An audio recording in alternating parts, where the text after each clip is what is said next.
지금 전 세계 외국인들 사이에서 한국의 이것 때문에 난리가 났습니다. 이 나라 진짜 실화냐? 말도 안 된다! 라며 충격을 감추지 못하고 있는데요. 현금이 꽉 찬 지갑을 길에 잃어버려도 한 푼도 빠지지 않고 주인에게 돌아오는 나라. 길거리에 걸어둔 옷들이 단 한 벌도 사라지지 않는 기적 같은 나라. 심지어 카페에 고가의 물건을 두고 자리를 비워도 아무 일도 일어나지 않습니다. 한국에 숨겨진 민낯을 취재하러 왔던 까다로운 BBC 기자마저 결국 두 손 두 발 다 들고 무릎을 꿇었습니다. 도대체 대한민국 땅에서 무슨 일이 벌어지고 있는 걸까요? 전 세계인들을 제대로 참교육한 소름 돋는 한국의 치안 수준, 지금 바로 공개합니다. 시작 전 구독과 좋아요 한번 눌러주시면 영상 제작에 큰 힘이 됩니다. 감동이방 오늘의 이야기 시작하겠습니다. 안녕하세요. 저는 소피아 베넷입니다. BBC 아시아 특파원으로 일한 지 올해로 15년째입니다. 런던 본사에서 서울 발령을 받은 건 6개월 전이었습니다. 자영 통보를 받던 날 편집장 데이비드 로스가 저를 따로 불렀습니다. 그의 사무실은 항상 커피 냄새와 마감 압박이 뒤섞인 공간인데 그날은 유독 분위기가 달랐습니다. 데이비드는 책상 모서리에 기댄 채 팔짱을 끼고 말했습니다.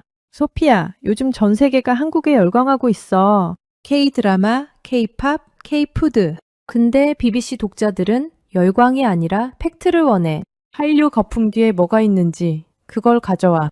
저는 망설임 없이 고개를 끄덕였습니다. 중동 분쟁 지역, 동남아시아 정치 혼란, 인도 카스트 갈등 현장까지 누볐던 기자였습니다. 한국 문화 특집은 솔직히 제 커리어에서 가장 편한 축에 속하는 미션이었습니다.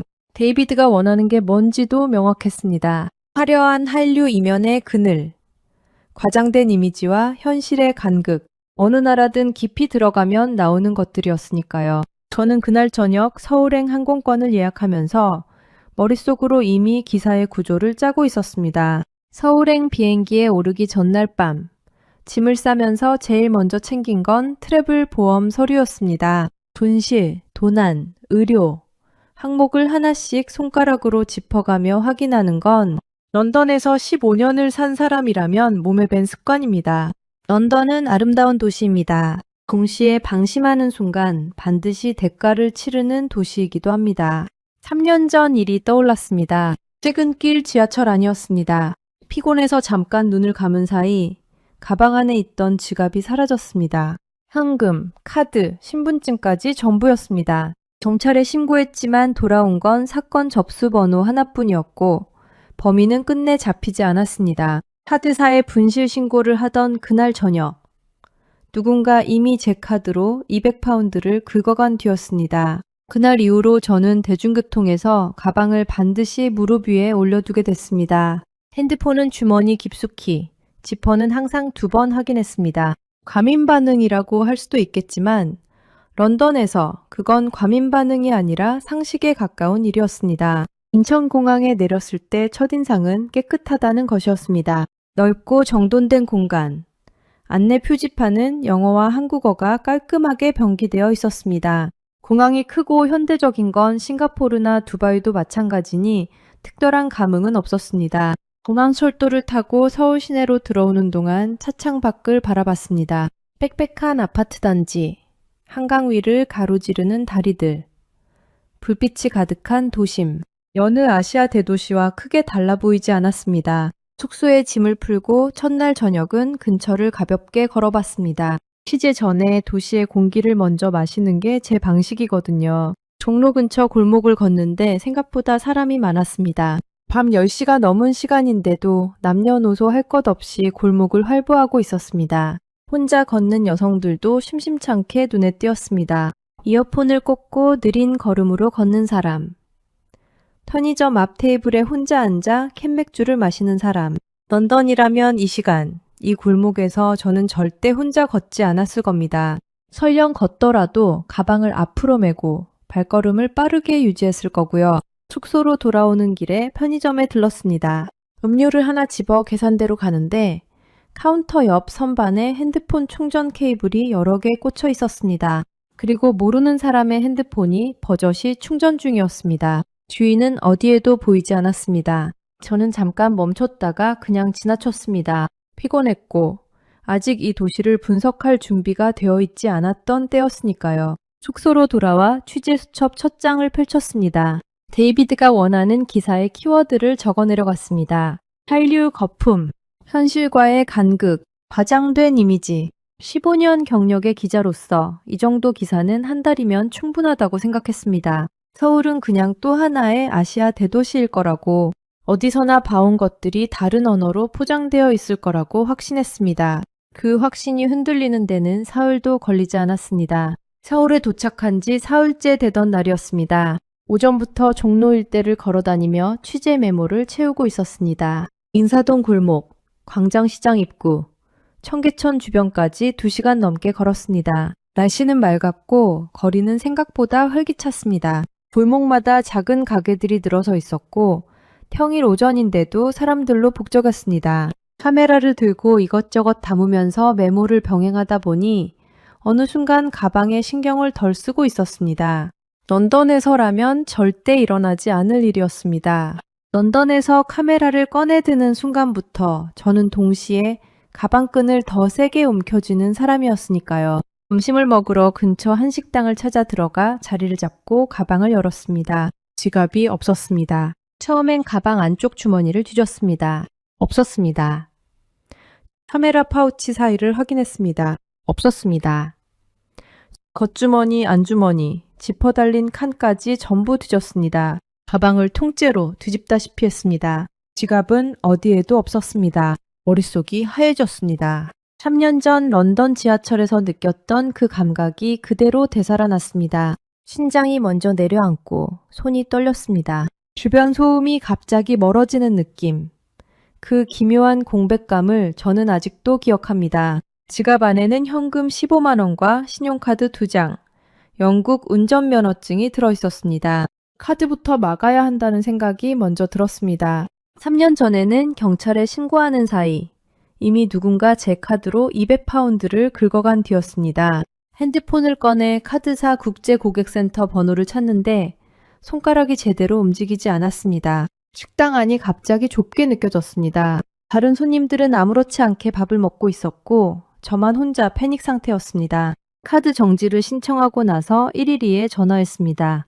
놀랍게도 영어가 가능한 상담원이 금방 연결됐습니다.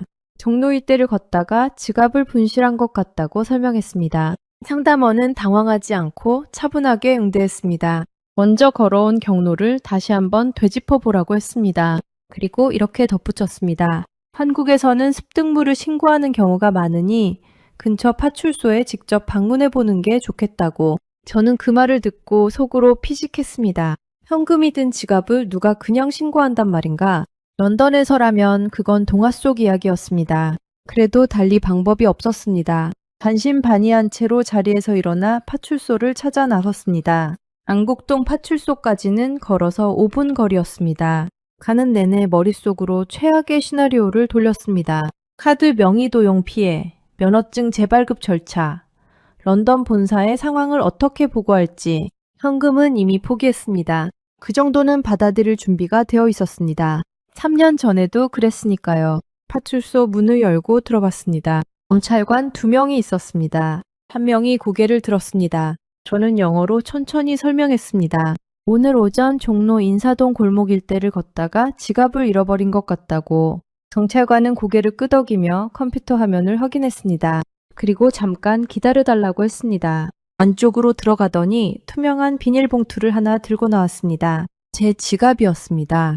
누군가 오전 11시 43분에 습득해서 파출소에 직접 가져다 줬다고 했습니다. 인사동 골목 근처에서 발견했다는 짧은 메모가 함께 첨부되어 있었습니다.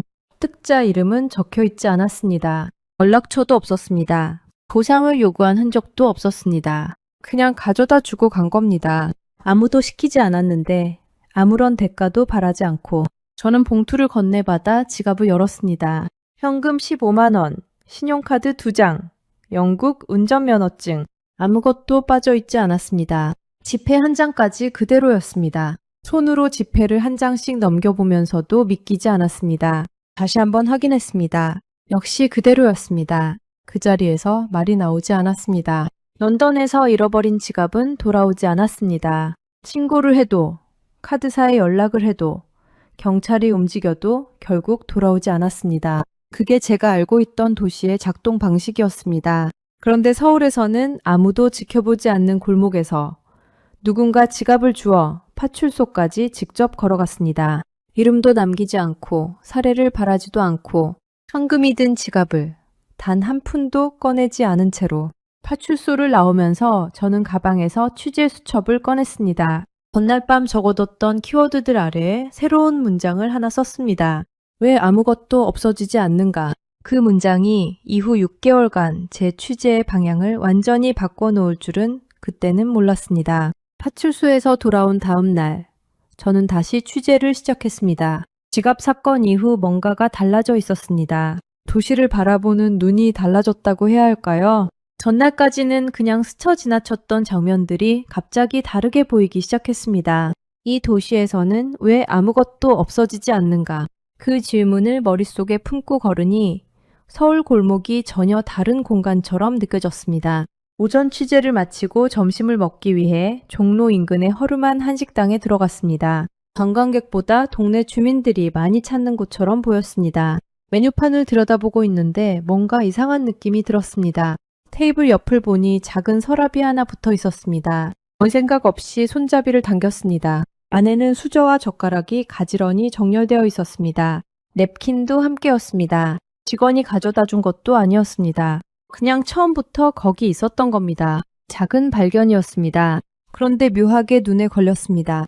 유럽 식당에서 수저는 직원이 가져다 줍니다. 혹은 테이블 위에 미리 세팅되어 있거나 손님이 서랍을 열어서 꺼내 쓰는 방식은 처음이었습니다. 비위생적이라고 느끼는 게 아니었습니다. 오히려 반대였습니다. 서랍 안은 깔끔하게 정돈되어 있었고 수저마다 방향이 맞춰져 있었습니다. 누군가 신경을 쓴 흔적이 역력했습니다. 손님이 필요할 때 꺼내 쓰면 된다는 어떻게 보면 당연한 듯한 배치였는데 저는 그게 낯설었습니다. 잠시 후 직원이 다가왔습니다. 주문을 받더니 아무 말 없이 생수 한 병을 테이블에 놓고 갔습니다. 저는 순간 멈칫했습니다. 메뉴판 어디에도 생수 가격이 적혀 있지 않았습니다. 런던에서라면 생수는 반드시 돈을 내는 항목입니다. 유럽 대부분의 식당에서 물은 유료입니다. 심지어 수돗물을 요청해도 눈치를 줘야 하는 곳도 있었습니다. 저는 직원을 불러 조심스럽게 물었습니다. 이거 유료냐고. 직원은 제 질문의 의미를 이해하지 못한다는 표정으로 잠깐 저를 바라보다가 고개를 저었습니다. 그냥 드시라는 뜻이었습니다. 음식이 나오는 동안 주변을 둘러봤습니다. 다른 테이블 손님들도 마찬가지였습니다. 물을 달라고 요청하는 사람이 없었습니다. 그냥 처음부터 테이블에 놓여 있거나 직원이 자연스럽게 가져다 주고 있었습니다. 손님들은 당연한 듯 마셨습니다. 아무도 그게 특별한 서비스라고 생각하는 것 같지 않았습니다. 그냥 밥을 먹으면 물이 나오는 것이 이 나라에서는 상식이었습니다. 식사를 마치고 계산을 하러 카운터 쪽으로 가는데 벽 한쪽에 정수기가 놓여 있었습니다. 손님 2명이 컵을 들고 스스로 물을 받아 마시고 있었습니다. 자판기처럼 생긴 것도 아니었고 동전을 넣는 장치도 없었습니다. 그냥 정수기였습니다. 누구든 와서 마시면 됐습니다. 컵도 옆에 가지런히 쌓여 있었습니다. 마시고 난 컵을 손님들이 스스로 옆 바구니에 넣는 것도 봤습니다. 직원이 치워달라고 안내한 것도 아니었습니다. 그냥 다들 그렇게 했습니다. 저는 계산을 마치고 식당 문을 나서면서 취재 수첩을 펼쳤습니다. 방금 목격한 것들을 하나씩 적어내려갔습니다. 테이블 옆 수저 서랍, 무료로 제공되는 생수, 셀프 정수기, 손님이 스스로 컵을 정리하는 풍경. 적고 나서 다시 읽어봤습니다. 이것들은 각각 따로 보면 그냥 사소한 것들입니다. 그런데 한 공간 안에서 동시에 일어나고 있다는 게 달랐습니다. 식당이 손님을 믿고 있었습니다. 수저를 가져가지 않을 거라고, 물을 과하게 낭비하지 않을 거라고, 컵을 제자리에 돌려놓을 거라고, 따로 잠그거나 통제하거나 감시하는 장치가 없었습니다. 그냥 열어두고 있었습니다. 그런데 실제로 아무 일도 일어나지 않고 있었습니다. 런던에서 셀프 정수기를 식당에 놓아두면 어떻게 될지 저는 압니다. 컵을 가져가는 사람이 나올 것이고, 물을 틀어놓고 가는 사람도 나올 것이고, 결국 직원이 관리를 해야 하는 상황이 생길 겁니다. 그래서 유럽 식당들은 통제합니다. 물은 직원이 따라주고, 수저는 직원이 가져다 주고 모든 것의 가격을 매깁니다. 신뢰보다 시스템을 먼저 만드는 것이 유럽 식당의 방식이었습니다. 그런데 이 식당은 달랐습니다. 시스템보다 신뢰가 먼저였습니다. 숙소로 돌아오는 길에 저는 취재 수첩을 다시 펼쳤습니다. 어제 적어뒀던 문장 옆에 새로운 메모를 덧붙였습니다. 이 나라는 손님을 믿는다. 그리고 손님은 그 믿음을 배신하지 않는다. 데이비드가 원하는 기사와 점점 멀어지고 있다는 걸 알면서도 수첩을 덮는 손이 가벼웠습니다. 사흘이 지나도록 데이비드에게 아무런 보고를 하지 않았습니다. 원래 계획대로라면 도착 일주일 안에 초안 방향을 잡아 보고하기로 되어 있었습니다. 그런데 취재 수첩에 쌓이는 것들이 제가 예상했던 방향과 전혀 달랐습니다. 한류 거품을 걷어내는 기사를 쓸어왔는데 수첩에는 수저 서랍과 무료 생수와 파출소 이야기만 가득했습니다. 데이비드에게 뭐라고 설명해야 할지 몰랐습니다. 그래서 그냥 계속 걸었습니다.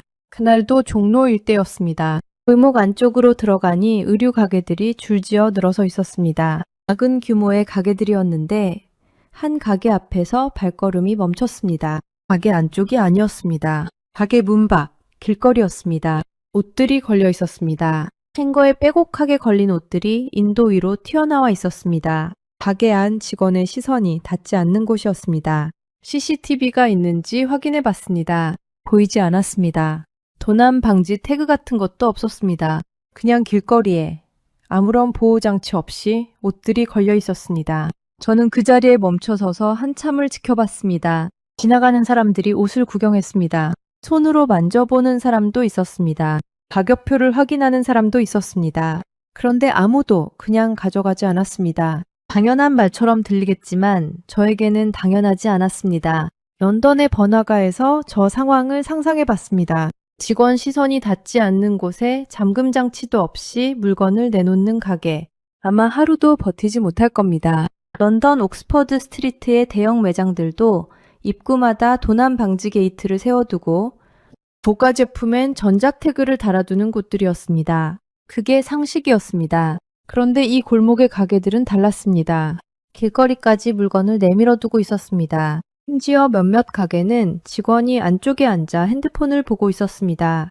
밖에 걸린 옷들에는 아예 신경을 쓰지 않는 것처럼 보였습니다. 잃어버릴 거라는 가정 자체가 없는 것 같았습니다. 저는 골목을 계속 걸었습니다. 한 블럭, 두 블럭, 같은 풍경이 반복됐습니다. 가게마다 문 밖으로 상품을 내놓고 있었고 아무도 그걸 가져가지 않았습니다. 어떤 가게는 액세서리를 야외 진열대에 올려두고 있었고 어떤 가게는 신발을 인도 위에 줄지어 놓고 있었습니다.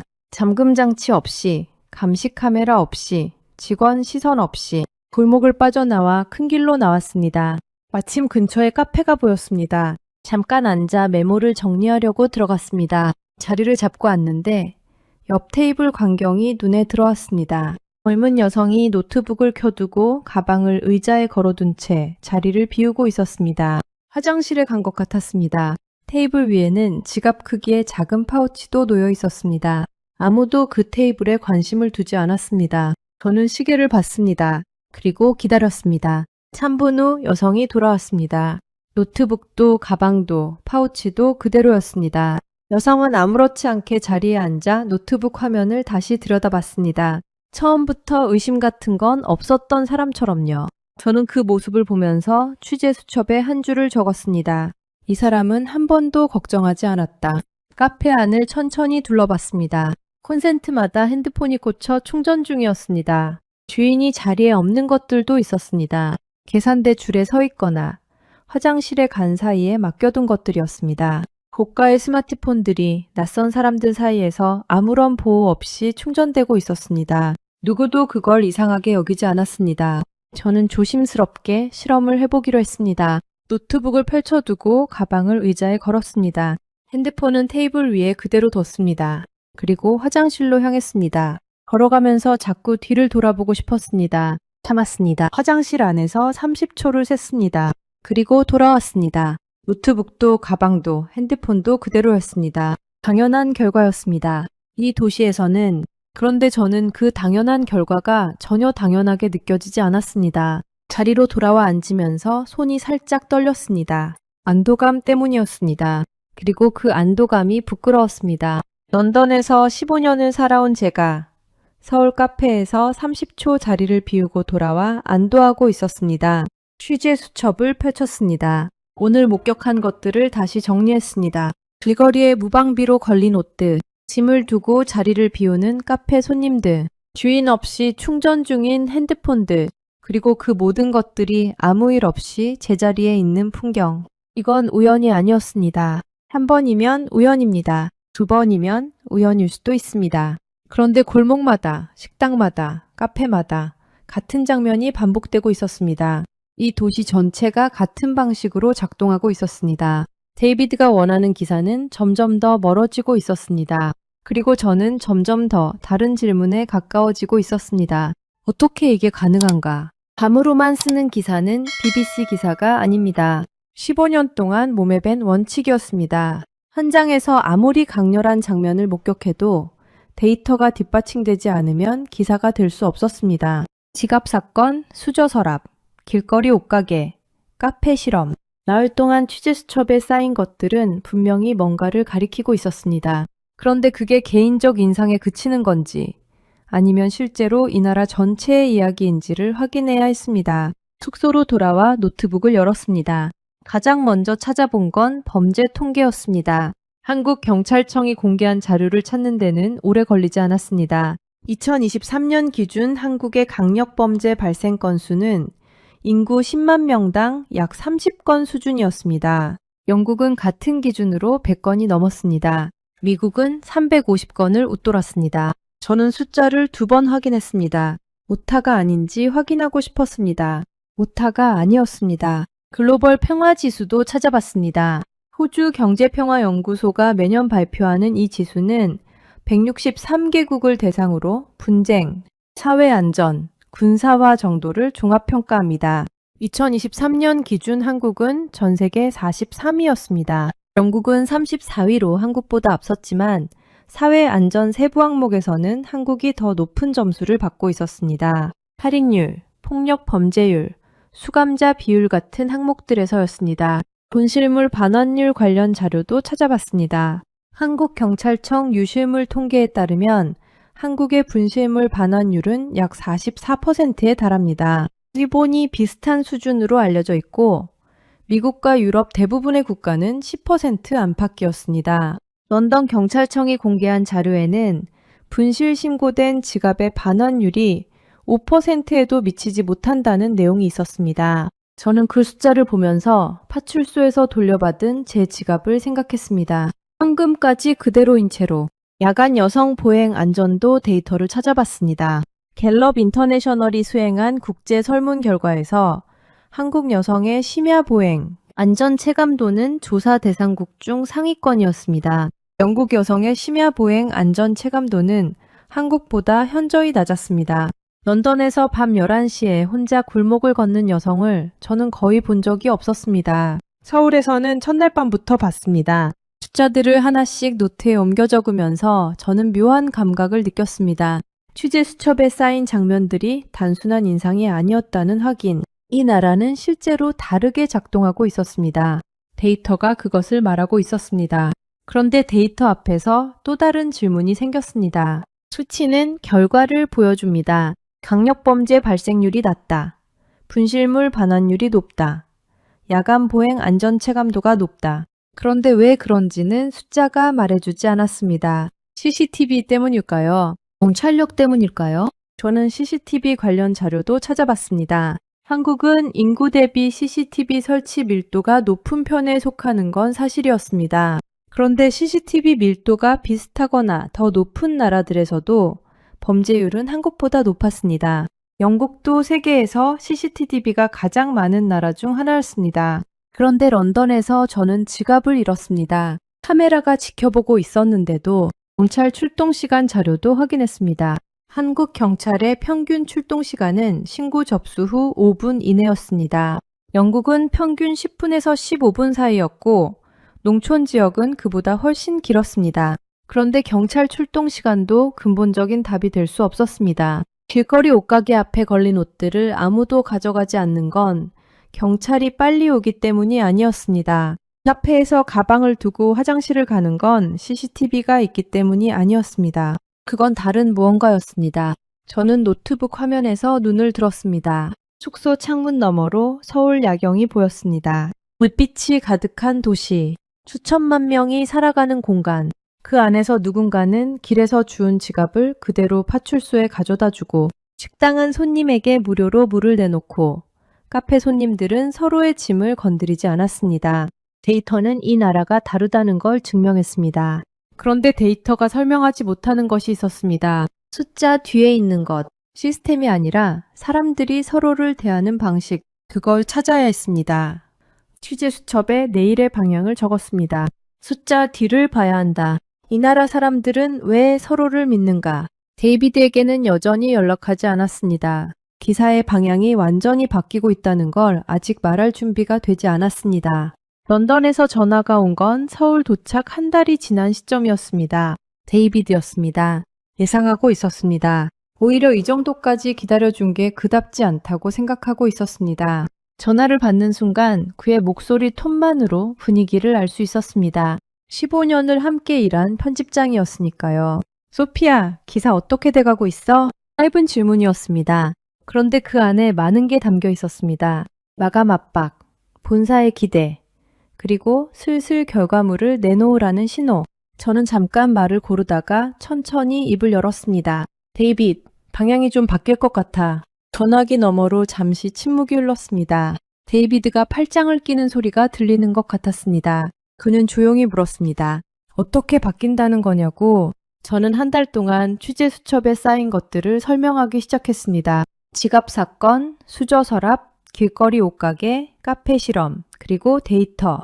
데이비드는 중간에 끊지 않고 들었습니다. 그게 오히려 더 불안했습니다. 제가 말을 마치자 그가 입을 열었습니다. 소피아, 그게 기사가 돼?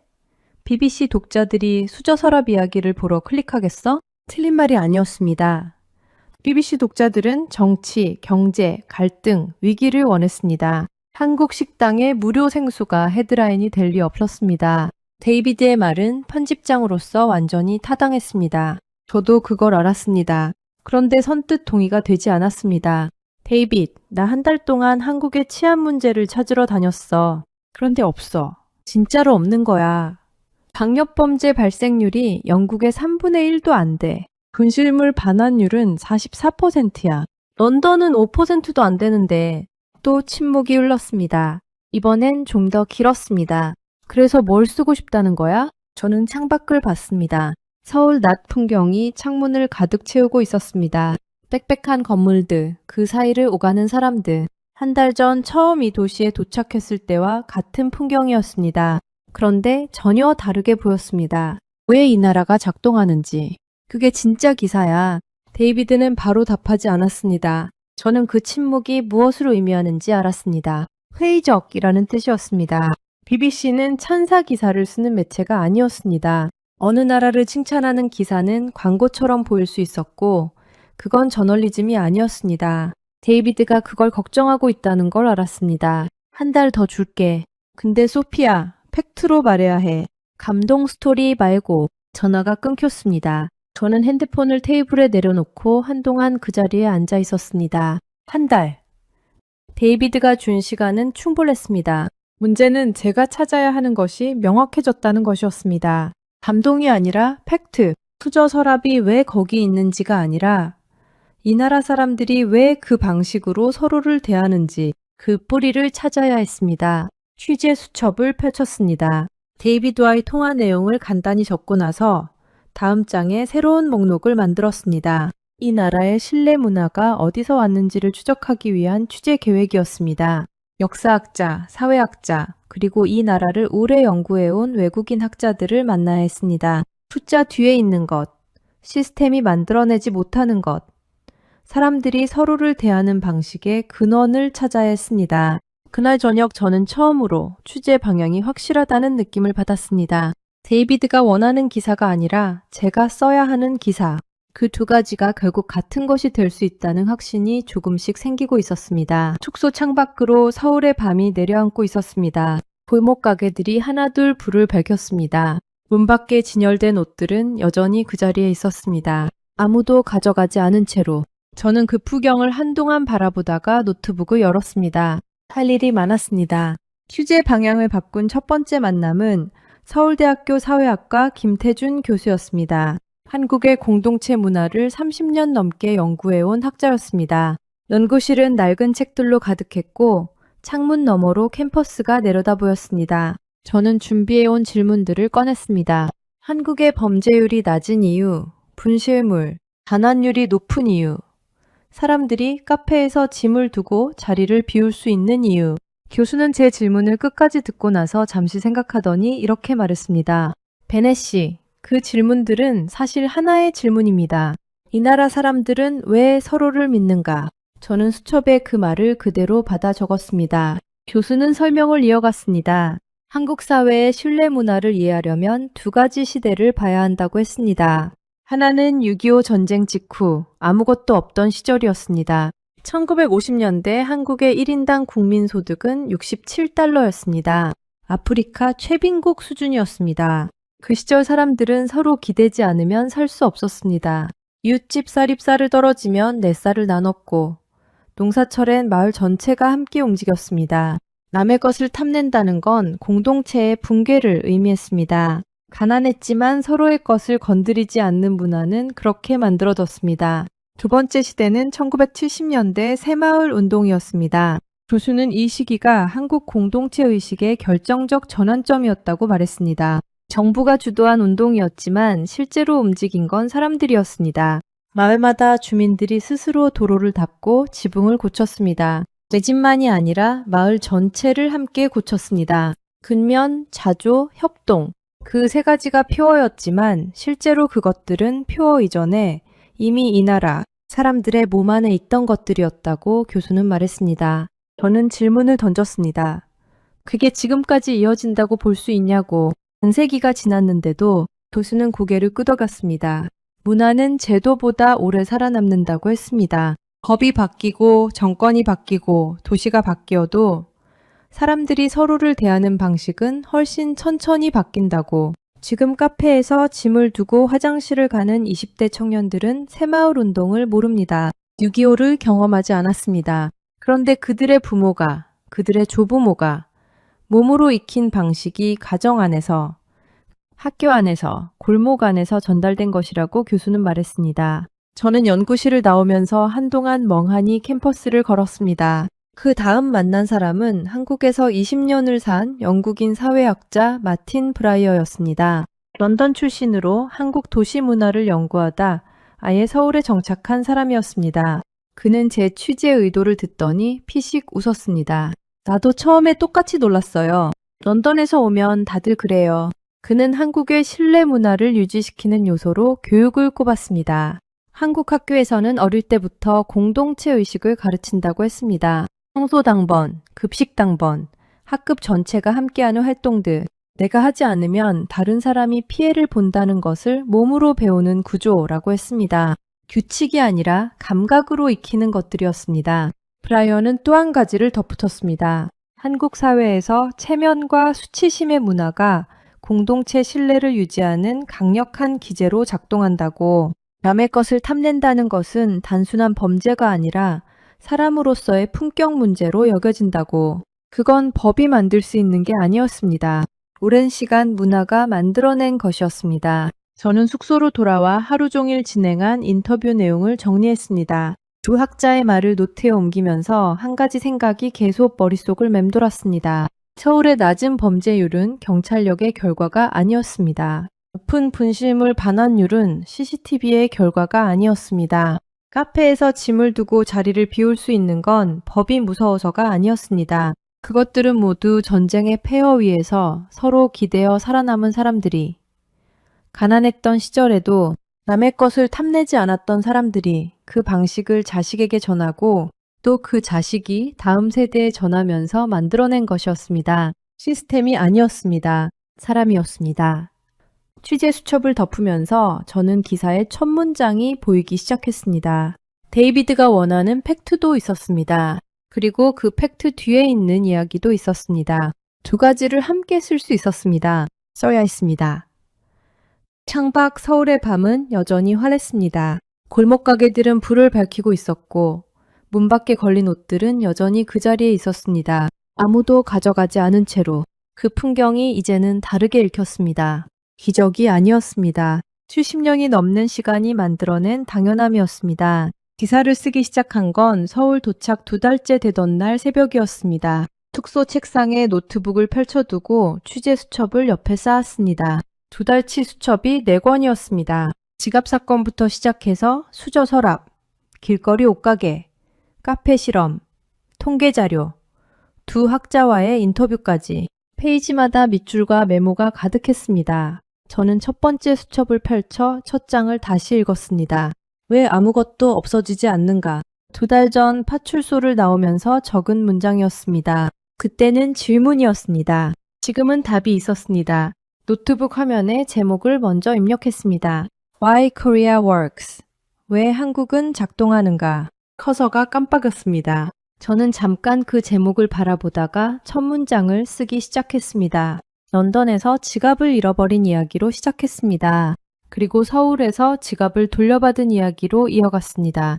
2 도시의 이야기였지만 사실은 2개의 다른 세계의 이야기였습니다. 감동 스토리로 쓰지 않았습니다. 데이비드가 요구한 대로 팩트로 썼습니다. 강력 범죄 발생률, 분실물 반환율, 글로벌 평화지수, 숫자들을 문장 사이에 배치했습니다. 그리고 그 숫자들이 만들어진 이유를 김태준 교수와 마틴 브라이어의 말을 빌려 설명했습니다. 새벽 2시가 넘어서 초안이 완성됐습니다. 처음부터 다시 읽었습니다. 고쳤습니다. 다시 읽었습니다. 또 고쳤습니다. 새벽 4시쯤 됐을 때 저는 수정을 멈췄습니다. 더 이상 고칠 게 없다는 느낌이 왔습니다. 15년 기자 생활 동안 그 느낌이 올 때가 있었습니다. 많지 않았지만 올 때는 분명히 알 수 있었습니다. 런던으로 송고했습니다. 그리고 잠들었습니다. 데이비드에게서 답장이 온 건 런던 시간으로 오전이었고 서울 시간으로는 오후 늦게였습니다. 메일 제목은 짧았습니다. 읽었어. 본문도 길지 않았습니다. 소피야, 예상과 달랐어. 근데 좋아. 게재하자. 저는 메일을 읽고 나서 핸드폰을 내려놓고 창밖을 봤습니다. 서울의 오후가 창문을 가득 채우고 있었습니다. 2달 전 처음 이 도시에 도착했을 때와 같은 풍경이었습니다. 그런데 전혀 다른 도시였습니다. 기사가 BBC 웹사이트에 올라간 건 그로부터 사흘 후였습니다. 저는 게재 당일 아침 카페에 앉아 커피를 마시면서 기사 링크를 열어봤습니다. 옆 테이블 손님이 가방을 의자에 걸어두고 화장실로 걸어가는 게 보였습니다. 2달 전이라면 눈에 띄지도 않았을 장면이었습니다. 저는 그 뒷모습을 바라보다가 다시 화면으로 눈을 돌렸습니다. 기사 조회수는 빠르게 올라갔습니다. 오전 안에 10만을 넘었고 오후가 되자 댓글이 수백 개 달리기 시작했습니다. 영국, 미국, 호주, 캐나다에서 오는 댓글들이었습니다. 내용은 제각각이었지만 공통점이 있었습니다. 다들 한국에서 비슷한 경험을 했다고 했습니다. 지갑을 돌려받은 사람, 카페에서 짐을 그대로 두고 온 사람, 길거리 옷가게 앞에서 멈춰섰던 사람. 제가 혼자 겪은 일이 아니었습니다. 데이비드에게서 다시 메일이 왔습니다. BBC 아시아 특집 기사 중 역대 최고 조회수를 기록했다고. 그리고 마지막 줄에 이렇게 적혀 있었습니다. 한류 거품 기사는 다른 사람 시켜야겠네. 저는 그 메일을 읽고 나서 처음으로 소리내어 웃었습니다. 그날 저녁 저는 본사에 메일을 한 통 보냈습니다. 서울 체류를 6개월 더 연장하고 싶다는 내용이었습니다. 이유는 간단하게 적었습니다. 아직 쓰지 못한 이야기가 더 있다고. 승인이 났습니다. 짐을 다시 풀면서 취재 수첩 5번째 권의 첫 장을 펼쳤습니다. 그리고 한 문장을 적었습니다. 런던에서 잃어버린 건 지갑만이 아니었다. 나는 서울에서 그것도 돌려받았다. 여러분, 오늘의 이야기는 여기까지입니다. 런던에서 날아온 BBC 기자 소피아 베넷이 서울에서 발견한 건 특별한 시스템이 아니었습니다. 전쟁의 폐허 위에서 서로 기대어 살아남은 사람들이, 가난했던 시절에도 남의 것에 손대지 않았던 사람들이 70년에 걸쳐 쌓아 올린 신뢰였습니다. 그 신뢰를 만든 세대가 바로 여러분입니다. 길거리에 걸린 옷 한 벌이 그대로 있는 나라. 현금이 든 지갑이 파출소로 돌아오는 나라. 당연하다고 느끼셨다면 그 당연함이 얼마나 대단한 것인지 오늘 소피아의 눈으로 다시 한번 확인하셨을 겁니다. 지금까지 감동의방이었습니다. 오늘 이야기가 마음에 와닿으셨다면 대한민국 최고라고 댓글에 남겨주세요. 이 나라가 자랑스러우셨다면 주변에 꼭 공유해주세요. 긴 영상 끝까지 시청해주셔서 감사합니다.